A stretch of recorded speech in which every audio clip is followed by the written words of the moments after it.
And this morning it is Ben Sandiford. Good morning, Ben. Hey, good morning, Todd. How are you this morning? Doing great. Happy Halloween. Happy Halloween to you, too. And, of course, we're remembering Skip Holmes this morning, and I have a lot of guests coming in. You're the first on the list. Oh, wow. Well, I can set the tone for the rest of them, I guess. It's going to be uphill from here on. Indeed. Now, you've, of course, been involved in TV and radio through, about 20, 25 years now or more. Yeah, 30-something, but we won't go there. Okay. And talk about Skip and your involvement and how he impacted you. Well, I was adding up, and Skip was in broadcasting for the better part of 50 years, because I used to joke that I remembered listening to him when I was a kid, when he worked nights at WMAZ radio back in the early 60s, and he had already been in the business for a while then. And Skip and I never worked together at the same stations. We worked at a lot of the same stations, but never at the same time. And so Skip was more of a competitor than a coworker, but I always had a great deal of respect for Skip in that regard. I thought he was a true broadcasting professional. I guess Skip was probably at his best. The thing he did best to me as a broadcaster was his live commercials. When he would take on a client in an endorsement mode, he would go into the place of business and learn everything he could about the business and learn all the people there. And then when he started doing their commercials, they were totally ad-libbed, live, and he most of the time didn't use a single note. And that was a real gift and a real talent. And I know when he did the regular midday show from the Atlanta Bread Company there for a while, I had the pleasure of being on that show at one point, and that was a good experience. He was good at making the average Joe feel comfortable with being on that show and making them feel important, because a lot of people being interviewed on radio or television can be very intimidating to them, and Skip was a good interviewer, a good host will make them feel comfortable with that, and Skip was excellent in that way. Oh, indeed, and of course you always could recognize his voice. Like you said, I can remember growing up listening to Skip on the Maisie radio, as he used to call it. I'm having a look. When he talked about Maisie radio, growing up, you were talking about him years ago as kids, and I can remember it as well, as his early days, and of course the last 5 years until he went to work at the CLCP here in Houston County. He was here on the air doing the morning show as well. And Skip was very passionate about whatever he did. I know his work there at CLCP. He took great pride in that. And Skip, when he would come to Macon to visit, or we'd meet for lunch or something like that, he'd always bring something, and usually it was a book. He was a big on giving people books as presents. And I don't know if he always did that, or if that came from working with the CLCP.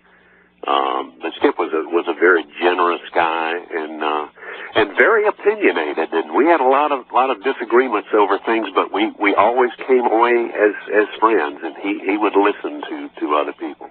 Well, he's a big loss to the area and to the community, and of course to broadcasting. But he's left a nice legacy, I think.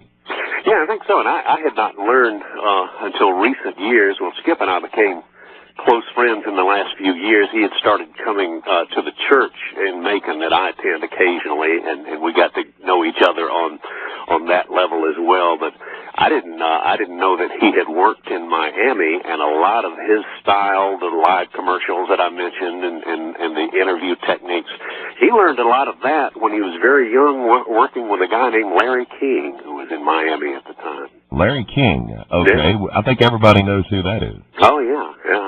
And Skip worked with him, I don't know for how long, but he certainly picked up on a lot of what Larry was doing then and learned a lot from him and passed it on. A lot of people learned from listening to Skip and watching him work, and he was always very eager, whether it was a wide-eyed kid coming in the station to see the DJ or somebody just starting in the business. He was very generous with his knowledge and his radio skills, and always willing to help.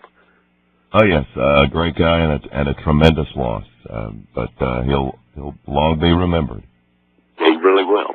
Ben Sandifer, we appreciate you joining us this morning as we're paying tribute to former host of the Hometown Morning Show, the Atlanta Bread Company show as well, here on Wing 1350. Anything you'd like to add?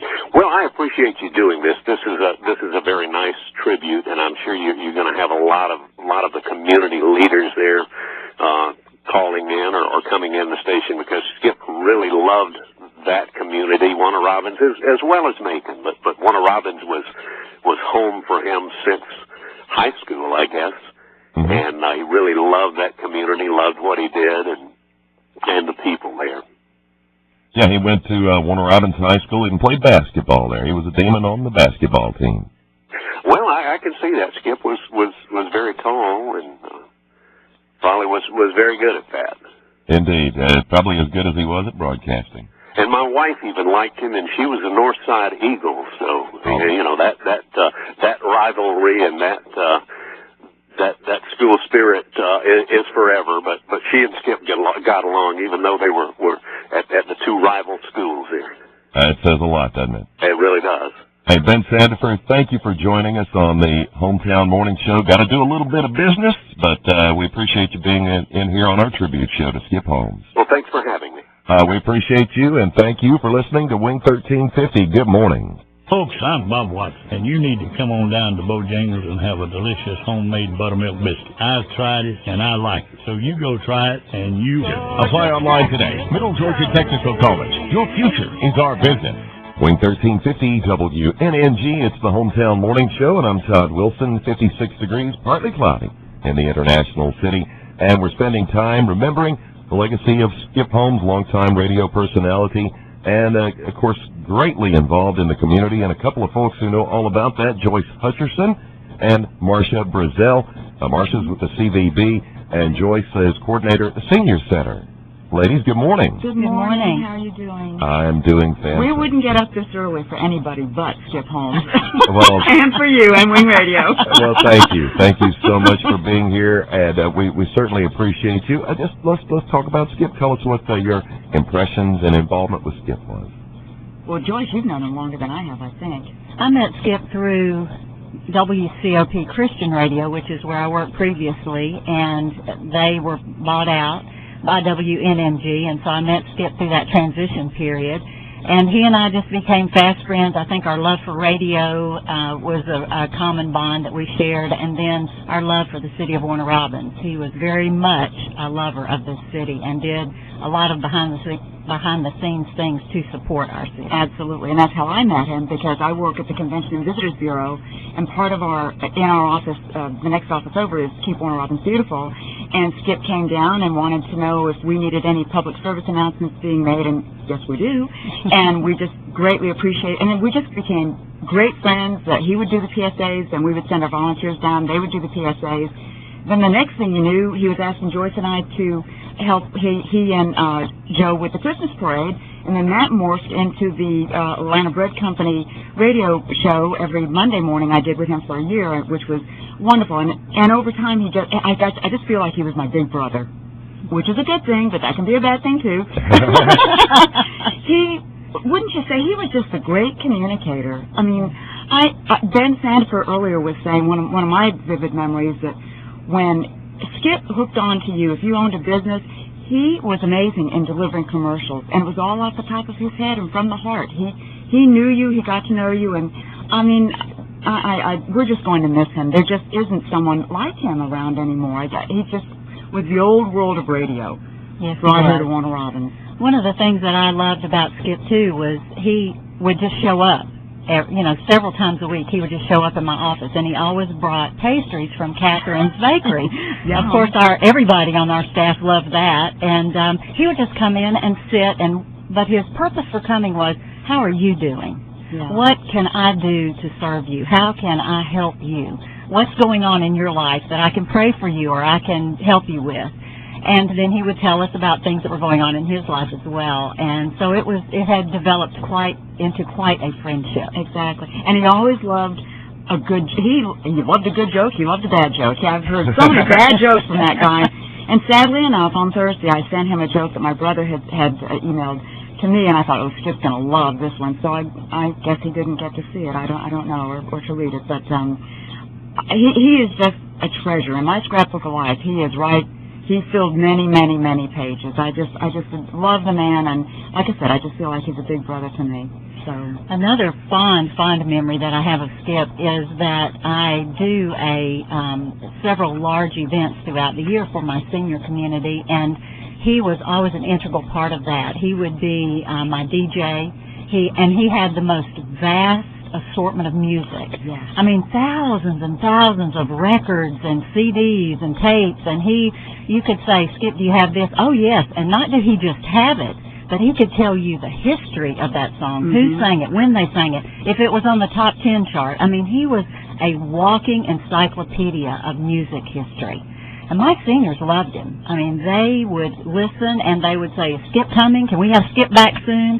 So he was just, and you know, another thing, and he would die if he knew I said this, but it was that he would not take a large amount of money. You know, he could have charged hundreds and hundreds and hundreds of dollars for things, but he would not.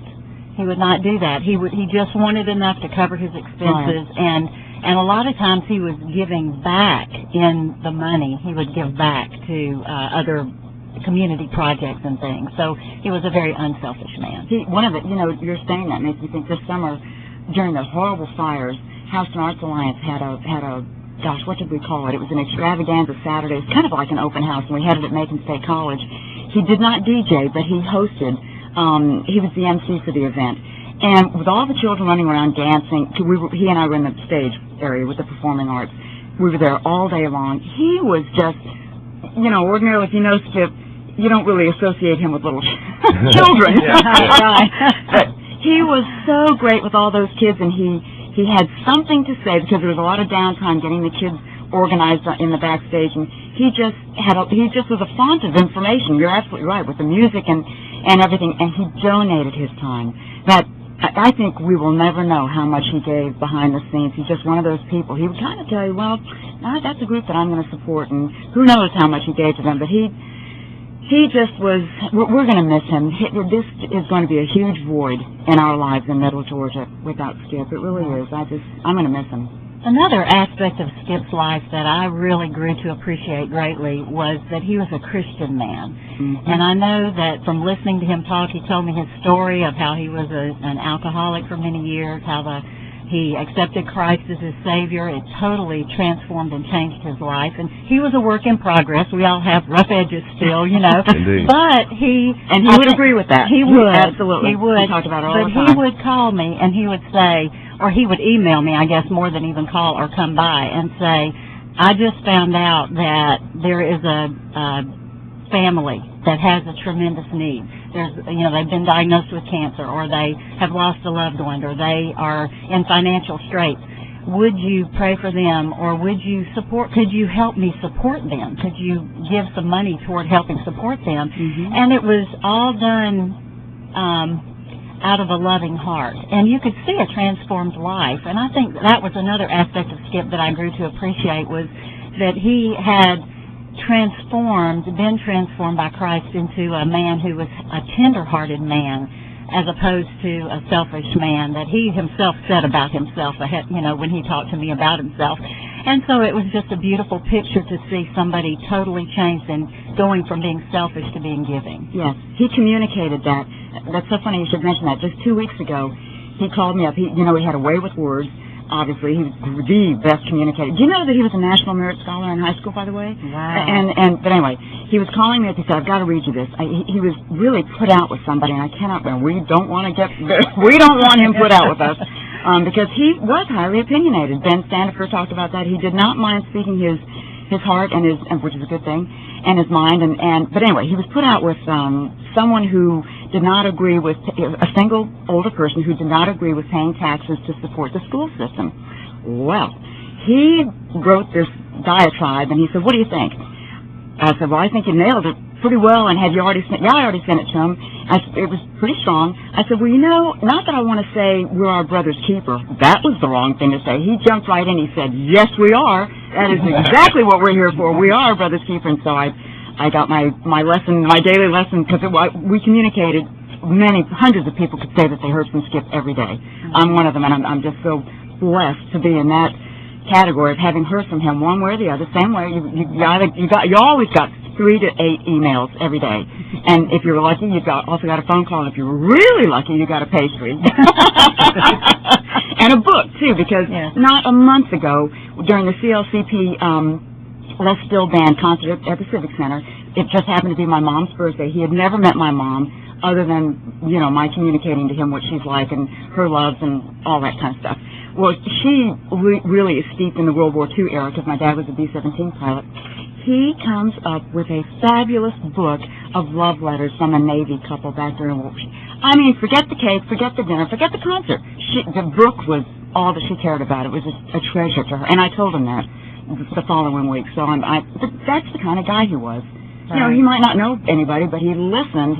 He kind of knew them through the dialogue and conversation. I had a similar situation happen at the senior center. I have a man who is legally blind, and he can't read anymore, and his love is books. And Skip found out about it, so he brought him a whole box of audiobooks so that he could have something to pass his time with. And he just gave them to him and said, when you get through listening to them, if you want to give them back to me, fine. If you don't, that's fine. That is just so enjoy him. them. Oh my gosh, that is so him. Mm-hmm. Oh, he one of the things I'm going to write about in my article this week is he came in one day and he said, I've got something for you. And it was a paint. I used to run an art gallery, so I don't know if there was that connection. It was a print of a girl walking through a field of flowers. And he used to live in Miami, and I'm from Miami, and it looked so typical Coconut Grove. He said, I want you to have this. Just hang it up down here in the office somewhere. I'm so glad. And it is hanging in the office, and I will think of him every time I look at it. It just is. I don't know where that came from. Oh, the other thing he loved to do, he would just pull up, not turn the car off. He'd come in, come on outside. I want you, because he had a fabulous sound system in his car. Come out here. I want you to listen to this cut on so-and-so, musicians I've never heard of. So we would sit there in the car listening to music for like 5 minutes, and I'm looking around thinking, I bet the people over there at Thrifty Rental Car are just wondering, what is going on? Because he did that at least once a month. He'd just pull up, and I listened to fabulous music, and I'm sure he did that with a bunch of people. But anyway, we're going to miss him. We are going to miss him. A wonderful human being and an asset to the community. Oh, absolutely. In so many ways. So many lessons we have learned from him. I mean, he really impacted my life. So, like I said, I feel like he's my big brother, who actually is in Virginia, but I had Skip, so it'd be a great memory. He's a good substitute, big brother. Yes, that's absolutely. for sure. And something, as long as there's cherished memories like these, he's not forgotten. Isn't that the truth? That's exactly right. And another thing, Adele, because of the way, like the times he was on FM radio, well, the way the FM signal goes, his voice is going to continue. Anybody that's ever been on FM, well, they're still going. They're still out there. Cool. So, well, I hope you keep some of his commercials, particularly the one about the Church of the Nazarene. That is such a fabulous... the first time I heard it, I thought, that, about a man, a wayward man, and then he's actually talking about himself. So, and that is just so him. So that's my request. Please keep that commercial going. Okay. Marcia Brazell, Joyce Hutcherson, thank you so much for being a part of the program today. Thank you for asking us. And I know Skip will appreciate it, and we all do appreciate your input and appreciate your work here in Warner Robins. Thank you. Thank you for being with us. Hometown Morning Show rolling on. More guests still to come, paying tribute to Skip Holmes. And we appreciate you tuning in to Wing 1350. I'm Todd Wilson. Good morning.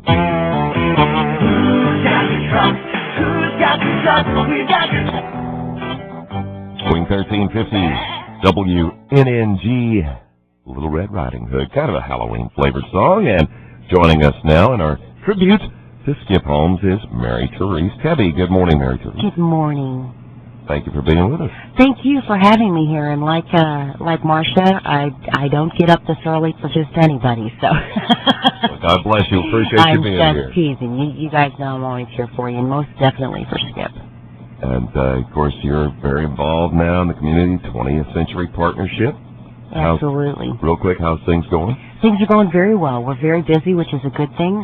Just working really hard to grow the missions at Robbins, working on some educational initiatives, some workforce development initiatives, and don't forget General Owen's commander's call is this morning at the Civic Center at 10:30. So if you want to find out what his plans are for Robbins in the next year, you want to be there.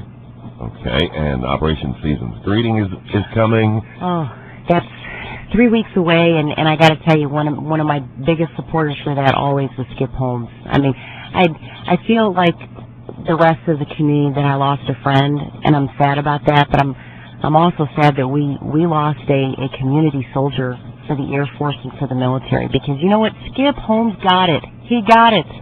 And that's what I appreciated so much about him, because it didn't matter if I was working with him with CLCP or in another capacity. He always brought up the 21st Century Partnership in Robbins, because he truly got it. And I knew that he could walk around and preach the gospel of Robbins and of the Air Force. And so, Lord knows I pray daily for the base and the community and the partnership. So I hope my community soldier is telling the man upstairs, look, you really need to help this lady out there. I'm sure he is. What other involvement, of course, in the community, and of course you've been in radio as well, so you know. You know, Skip and I met over 20 years ago, back when I was 18 years old, and my very first encounter in broadcasting was with Skip. I was Miss Macon back in the mid-'80s, and my first radio interview was with Skip at a radio station in Macon, and I was so nervous. I was walking with my chaperone lady into the radio station, and he just made me feel so comfortable, and I'll never forget this. This is how he introduces me. He says, you know, they usually give me some of the most intriguing interviews. You know, I get somebody like the mailman or the garbage man, but today I hit the jackpot. I've gotten Miss Macon. I went home, I said, Mom, I got interviewed with the likes of people like the mailman and the garbage man. But he made me feel so comfortable. I really was nervous, and broadcasting was just not on my radar back then. I was going to go to law school. It's funny how that changed, but he was just so warm and inviting and welcoming, and I will never forget that, and I always remind him. And then, of course, Skip and I have found each other along the way over the next couple of decades through radio events or volunteering in the community, and just a wonderful soul. And I say this to your listeners who, you know, if they unfortunately never had the opportunity to meet Skip, boy, did they really miss out on meeting the gem, because what you heard go through the airwaves it did not even define who he was as a human being. I mean, it was a big part of him, but just to know him was to be so blessed. He meant a lot of folks. Absolutely. I mean, he and just a funny guy. I always used to tell him when he would spin off one of his dry humor jokes, because he was so full of those. I used to say, oh, that's a dad joke, because my dad had that dry sense of humor. And when he and I were, I think we were emceeing the Les Still concert, not this past year because I was out of town the year before, he kept telling me these jokes, and I kept saying, oh, that's such a dad joke. He said, what do you mean? I said, my dad had the same dry sense of humor you do. Love it. But it just reminded me of the things that my dad would say. Those kinds of jokes that at the end of it you would go, you know. Oh, yeah. Come see me. My next show's at 11. Try the veal. You know. I'll be here all week. Yeah, yeah, exactly. Exactly. Sometimes the way homers. Oh yeah. You get it on the way home. That's it. He was just so full of life. And you know, I just thought of this the other day, and how ironic that today I'm thinking of it, because it actually happened probably 20 years ago today. I was working for 99 Ways Radio. You know, like every radio station, you do remote broadcasts and try to get people to come out. Well, back when he was working at Chasen's in Macon as a disc jockey, my radio station had a live broadcast on Halloween night. It was a costume party. Mm-hmm. And this was one of my other encounters with Skip. And I hadn't seen him for a number of years, but I saw him that night, and it was my gig. I was broadcasting, and I had a horrible cold, much like I do right now. I don't know what it is about me and Halloween and colds. And I will never forget this. I just wanted to go home so bad, but I had to do this because that's how we made our money. And there was this one fella in a costume. He was dressed up as a cigarette. He was inside this big felt cigarette, and at the bottom it said "Light Me." And he kept being overly nice to me, you know, and I just didn't want any part of it. And Skip and his tall self over the DJ booth was witnessing all of this, and he finally came by and put his big hand on this cigarette guy's shoulder, and he said, "Partner, I think you need to mosey on." And the guy just kind of looked at him. He said, "I'm telling you to mosey on." And the guy left. I looked at Skip. I said, "Thank you so much." I can't believe I never really thanked him for that after the fact. But it was on Halloween, probably, 18, 19, 20 years ago. So time flies. Don't know who the cigarette man was, but that was like the voice of God talking to you to leave. Message received. Exactly. Mary Teresa. In fact, well, while we had a break going, a lady called in, Jane Cunningham, and she said she had a message on her answering machine from Skip. Oh. Well, she saved it all these years because of how great his voice was. Oh, there was can you think of anybody who had a voice like Skip Holmes? No. I mean, just the most incredible, deep, strong voice, and just the strength in his voice, I think, also reflects the strength of his heart and his soul. And I heard in your earlier segment that when Skip met you, he got to know you, and he really knew you. And again, in the different capacities that I've worked with Skip, and again, he's been so good to the 21st Century Partnership and to Robbins Air Force Base, and like I said, really gets it when it comes to the impact that Robbins has on this community and the importance of their job with the warfighter. There wasn't anything I could work on, even Operation Season's Greetings, that I couldn't call on him and say, "Hey, can you help me with this?" Or he would just show up. Like Marcia said, he'd just show up. "What can I do for you?" But he knew of the love that I had for Mother Teresa and Pope John Paul II, and just about every book I have on those two has come from Skip Holmes. If he was out and about and saw books about John Paul II or Mother Teresa, and then he'd just show up at my office, or he'd call and say, "Hey, you can be there for the next 30 minutes. I got something for you." And that Catherine's Bakery thing is so true, because he used to do that to me, and I finally told him, I said, "Do not show up at my office with this anymore." I mean, of course, I love Catherine's great stuff, but Skip Holmes was making me heavier on my scale, so like, please don't do that anymore. I'll take your books. Don't bring the sweet stuff. But just a super person, and the community, I think, has benefited so much from him. I mean, he gave more than he got, by far. Mary Therese sharing great memories of Skip Holmes on the Hometown Morning Show. More coming up.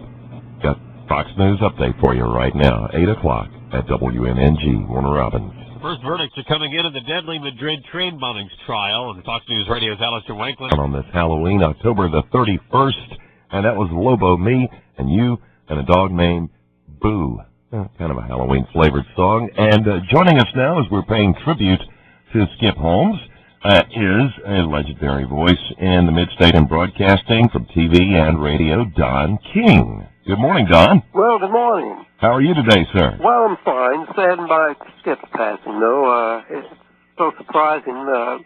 Last time I saw Skip, we had gone to the funeral of Helen Farmer Popejoy, who was another figure here in Macon who had died, and Ben Sandifer was there, and Bill Elder, and Skip came in just a little late, as he always did. He always pushed the clock a bit.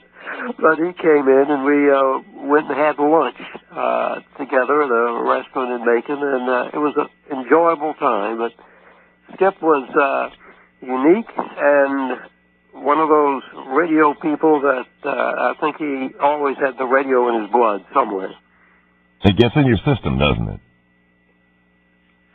Skip, I actually hired Skip back when WBML was in the Fickling and Walker building, which was the old Green Jacket building, catty corner from the courthouse in Macon. And Skip always had that voice. We had a tough situation hiring announcers because our boss was really news-oriented. And if you couldn't read a newscast, and we didn't have a network, we were music and news, but we had to read the news. And it was national and international as well as local. And if you couldn't read a newscast, you didn't last long. But Skip could read a newscast, and he was quite good at it. And another thing people might not know about Skip is he was a good bowler. We had a bowling team, and I think it was about 5 members on that team. And we had one ringer who was a doctor, who was a good bowler, and Skip was on it, and we all sort of had to come up with money for Skip. None of us got paid much. Well, some things never change. So we would always come up with the money because Skip was probably the best bowler in the bunch. But and we called ourselves the radioactives.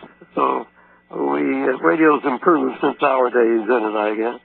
But Skip was a good bowler, and another thing most people might not realize, WBML in its heyday was quite successful, and the management decided they would buy a radio station in Chattanooga, and we named the station UGA, as in Chattanooga, and there was a station called Big 8 that used to give an 8 call, and I said, well, why don't we call it Ooga Radio and hit the old radio horn, Ooga, and that would be our sign or whatever. But Skip was offered the job up there. He was working in Macon at the time, and went up there and stayed and pretty much ran the radio part, the on-air part of that station, I'm sure. But they ran into a secondary boycott. They had a labor situation. There was some auto dealerships up there, and they had some factories that went on strike, and they would ticket wherever the radio station was broadcasting from, on a remote broadcast. Mm-hmm. And that case went all the way to the Supreme Court, and they ruled you could not have a secondary boycott. Well, the station won the legal battle, but they didn't win the sales battle, and the station didn't. They may have had that station 3 or 4 years, and then Skip came back to Macon. But I remembered he was one of the first radio talk show people on the air at WMAZ at night. They had their regular programming, and then they had radio dramas, and they didn't quite know what to do at night, so they gave radio talk go, but it was ahead of its time. FM hadn't come in yet, and I don't know how long that format stayed, but Skip was a good radio talk show host because he had an opinion. Most people sort of slide around their opinions, but Skip would take a definite opinion, which made for good talk radio, so he did well in that too. But the old radio guys came up in a different era where everything was very, very local, and it's not quite like it is now. But Skip could flow with the trends of the day, and he always seemed to gravitate back to radio. Indeed. And you are fortunate enough to be yourself a pioneer in a way in the local radio scene and also in television. And, of course, you and Mary Therese did a morning show of your own at one time, right? Yes, we did. Mary Therese was, she sort of led me through that. Well, I could do any format. It didn't take long to learn. I forgot what our format was, but they went country, and the idea was to upseat the local FM station that was country, that was dominant in Macon at the time. And we sort of argued against it in that we didn't think we could knock them off. They had been entrenched forever, but they did it. It was a ploy to really help their FM operation at the time. But Mary Therese she could adapt too, and she was real good. But we didn't do too well in ratings, if I remember.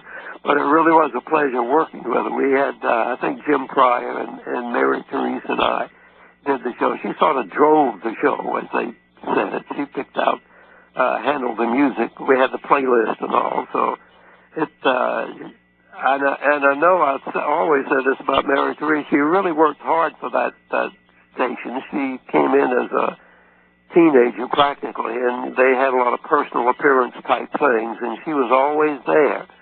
And you could always tell the people that really, liked what they were doing as opposed to the ones who just showed up for a paycheck, Oh, yes. She was really good. Well, Don, any other memories about Skip you'd like to share? Well, other than Skip always had that voice, and that'll get you pretty good ways in radio if you just have the voice. And we've run across a lot of guys that had a voice and didn't have anything to go with it. They couldn't give a time check without stumbling. But Skip could talk, and he had his opinions, and but I don't think he offended anybody with him. It was just Skip, and you liked him. And I guess that's the bottom line in radio. If they like you, you can stay around a long time. And I certainly will miss him, and my deepest sympathies to his family. And when you have somebody that people pay tributes to and that kind of thing, you had a winner in the family. Don King, we appreciate you checking in with us here as we're paying tribute to, longtime radio personality, a voice of Warner Robins here on Wing 1350 for 5 years. And Skip Holmes, he's gone but not forgotten. And you've got it on the Hometown Morning Show here on Wing 1350, 825, 57 degrees in the International City. More memories of Skip coming up here on Wing 1350. Good morning.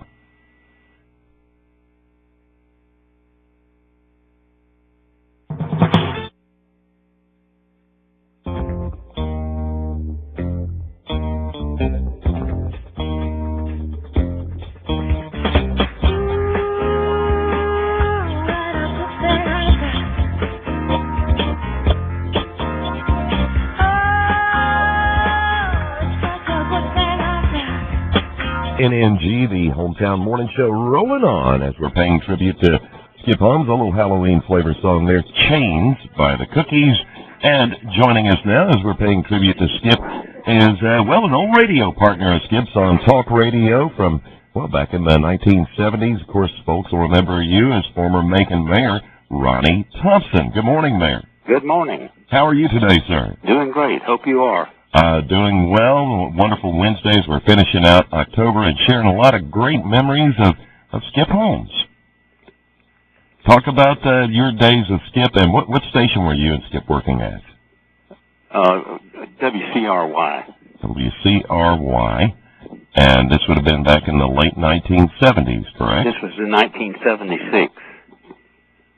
The bicentennial year. Yeah, we started 1966. 1976, excuse me. No, that's okay. 76, that was a good year. A lot of us will remember. Talk about maybe your first impressions of doing radio and being on the air with Skip. Well, it was a brand new thing. Ben Porter, who was the owner of WCRY at that time, contacted me and told me that he was coming up with a talk radio program, and asked me if I would be interested in it. And I thought, that would be an experience. We hadn't had that in Macon. There was WRNG in Atlanta, Ring Radio, where Neil Bortz had been on the air for some time, for maybe a year or so. And I thought it'd be a good experience, and it turned out to be. It was kind of new territory for me, and Skip, who was producing the program in the mornings. It was a real challenge. Did you ever have any controversy as far as maybe? I know he's very outspoken and very opinionated. Did you ever butt heads on those? Well, 1976 was a political year, of course, the year that Jimmy Carter was running for president. Jimmy Who was running for president, and there were quite a few things going on not only in the community but the entire world at that time. One particular experience that I recall is when we had Lieutenant Calley, William Calley, live on our program one morning. And I don't know whether all your audience is familiar with Lieutenant Calley, but he was involved in the controversy in Vietnam concerning My Lai and the My Lai massacre. I couldn't hear you. The My Lai massacre. Yeah, My Lai, in Vietnam, where civilians were slaughtered there, and he was eventually found guilty, and nobody above him or nobody below him, to my best recollection, was sentenced to prison. But he was sentenced to prison, I believe, in Fort Leavenworth for his activity there. And but public pressure put on made the people kind of change their mind and release him. They wasn't going to keep him there 100 years like they had planned to. So he came back home, and he made Columbus his home. He was originally from Florida, and he made Columbus his home. And I had been in contact with him during before his trial when he was on house arrest at Fort Benning. And we had him on the program, and he made a statement that made international news. He said that Vietnam veterans, the draft dodgers who had gone to Canada and other places, should all be pardoned. And of course, that was a very sensational statement and controversial statement, and our young program made international news, and that was something that Skip and I both were really glad that we got the recognition that we did by breaking that story. Indeed, that would be quite I guess a feather in your cap in a way. Well, it kind of put us on the map a little bit because we were appearing in newspapers and television stations and radio stations all over, and they were giving us credit for breaking that story, and it helped us a lot get started. And of course, the era of the 70s was an era of change, and you talked about President Carter running for office and eventually winning the election then over incumbent Gerald Ford, who had taken over after Richard Nixon resigned, a very turbulent period, the end of the Vietnam War. So there was a lot going on for talk radio to address at that time. Yes, there was. Many things happening. Of course, we tried to stay kind of on a local level to keep the local audience interested in what was going on talk radio. We interviewed various religious denominational people, and they would give us the background of their church and their church beliefs, and that made pretty good talk radio at that time. And then one that I recall quite vividly was a group that called themselves the Technocrats. Are you familiar with that group? I remember the term. Please refresh maybe our listeners' memories. Well, this was a group of people who thought that government should be run by people who had been trained to run the government, and that people that had the technical knowledge to supervise other people, and that they should be the ones running the government. And I think we got completely away from an elected government and went to the idea that all these different people that were in charge of various aspects of government should be appointed because of their ability. And I said, well, who would do the appointing? And we never did get a clear-cut answer on who would be in charge of appointing all these people to run everything.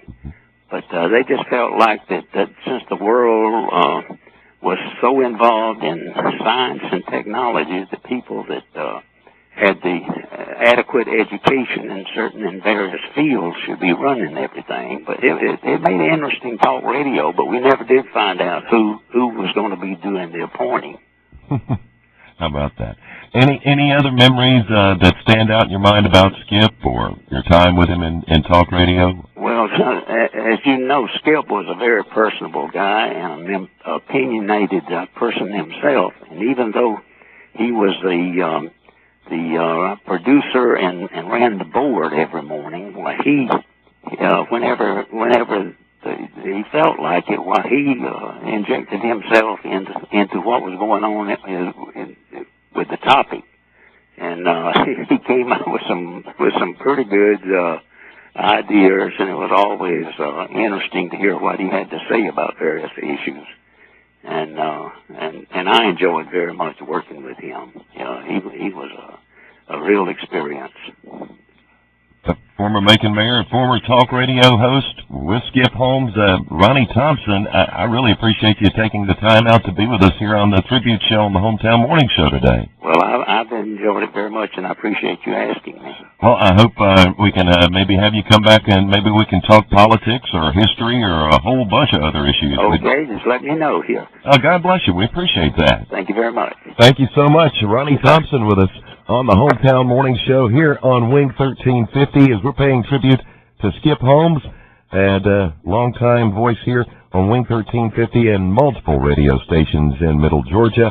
We'll be talking more about Skip this afternoon on the Noonday News Hour today at 12, and News and Comment with David Crenshaw and News Director Joe Bishop. This reminder that services for Skip are this Saturday morning at 10 a.m. at McCullough Funeral Home.